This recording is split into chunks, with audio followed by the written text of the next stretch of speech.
நீங்கள் ஃப்ரெஞ்ச் கதைக்க ஆசைப்படுறீங்கன்னு சொல்லி சொன்னால் இந்த 3 டிப்ஸையுமே நீங்கள் ஃபாலோ பண்ணுங்கள்.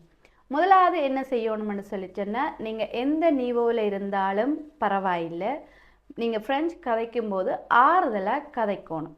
நிறைய பேர் யோசிக்கிறது, நான் வேகமாக கதைச்சாத்தான் ஃப்ரெஞ்ச் கதைக்கிறேன்னு சொல்லி எல்லாரும் நம்புவீருமென்னு சொல்லி. அது தவறு. நீங்கள் கூச்சப்படாமல், பயப்படாமல், பிளாக் ஆகாமல், எவ்வளோத்துக்கு எவ்வளவு ஆறுதலாக பொறுமையாக கதைக்கிறீங்களோ அவ்வளோத்துக்கு முன்னுக்கு இருக்கிற ஆளுக்கு நீங்கள் கதைக்கக்கூடிய வாக்கியங்களாகட்டும், சொற்கள், உச்சரிப்புகளாகட்டும் எல்லாம் சரியாக விளங்கும். நீங்கள் வேகமாக கதைக்கும் போது நிறைய பிழைகள் விடக்கூடும். அதே சமயம் உச்சரிப்புகள்லேயும் நீங்கள் பிழை விடக்கூடும். அதால் எப்போவுமே நீங்கள் எந்த நிவோ பேயா, பேது, சேயா, எதுவாக இருந்தாலுமே முக்கியமாக ஆறுதலாக கதைக்க வேண்டும்.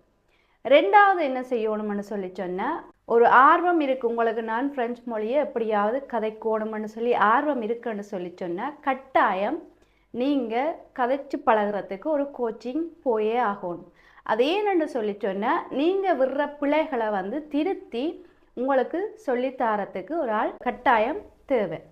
நானுமே எந்த கூது ஃபான்ஸில் குறிப்பாக ஃப்ரெஞ்ச் மொழியை கதைக்கிறதுக்குத்தான் நான் சொல்லி கொடுக்குறது. அதுவுமே வெளியில் போய் எப்படி கதைப்பீங்க, எப்படி எக்ஸ்பிரஸியும் பாவிப்பீங்க, என்னென்ன மாதிரி கதைக்கணும், எப்படியான சொற்கள், எந்தெந்த நீவோவுக்கு எப்படிப்பட்ட சொற்களை பாவிக்கணும் என்று அனைத்து விதமான கற்கை நெறி மூலமும் உங்களுக்கு கதைக்கிறதுக்கு நான் சொல்லி கொடுத்து கொண்டிருக்கிறேன்.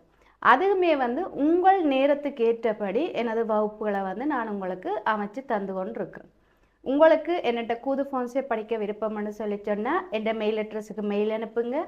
டெல்ஃப் எக்ஸாமுக்கு உங்களை தயார்படுத்தணுமெண்டா கூடியும் என் மெயில் அட்ரஸுக்கு நீங்கள் மெயில் அனுப்புங்க.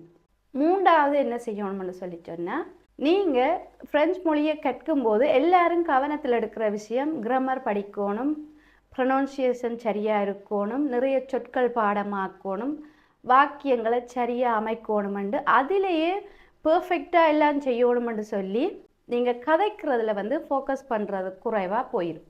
அப்போ என்ன செய்யும்னு சொன்னால், ஆரம்பத்திலே உங்களுக்கு ஃப்ரெஞ்ச் மொழியை கதைக்கிறதுக்கு தடைகள் ஏற்பட்டுரும். நீங்கள் அந்த பக்கத்தில் எல்லாத்தையும் கவனத்தை செலுத்தி கொண்டு போக வாய் திறந்து உங்களால் கதைக்க முடியாமல் போயிடும். ஒரு மொழியை நாங்கள் கற்கிறோம்னு சொன்னால் அதன் மூலம் நாங்கள் எங்களோட ஐடியாஸ், ஒரு தகவல், எங்களோட எமோஷன் அதுகள் எல்லாத்தையும் வெளிப்படுத்த தெரிகிறதுக்கு கட்டாயம் கதைச்சு பழக வேண்டும்.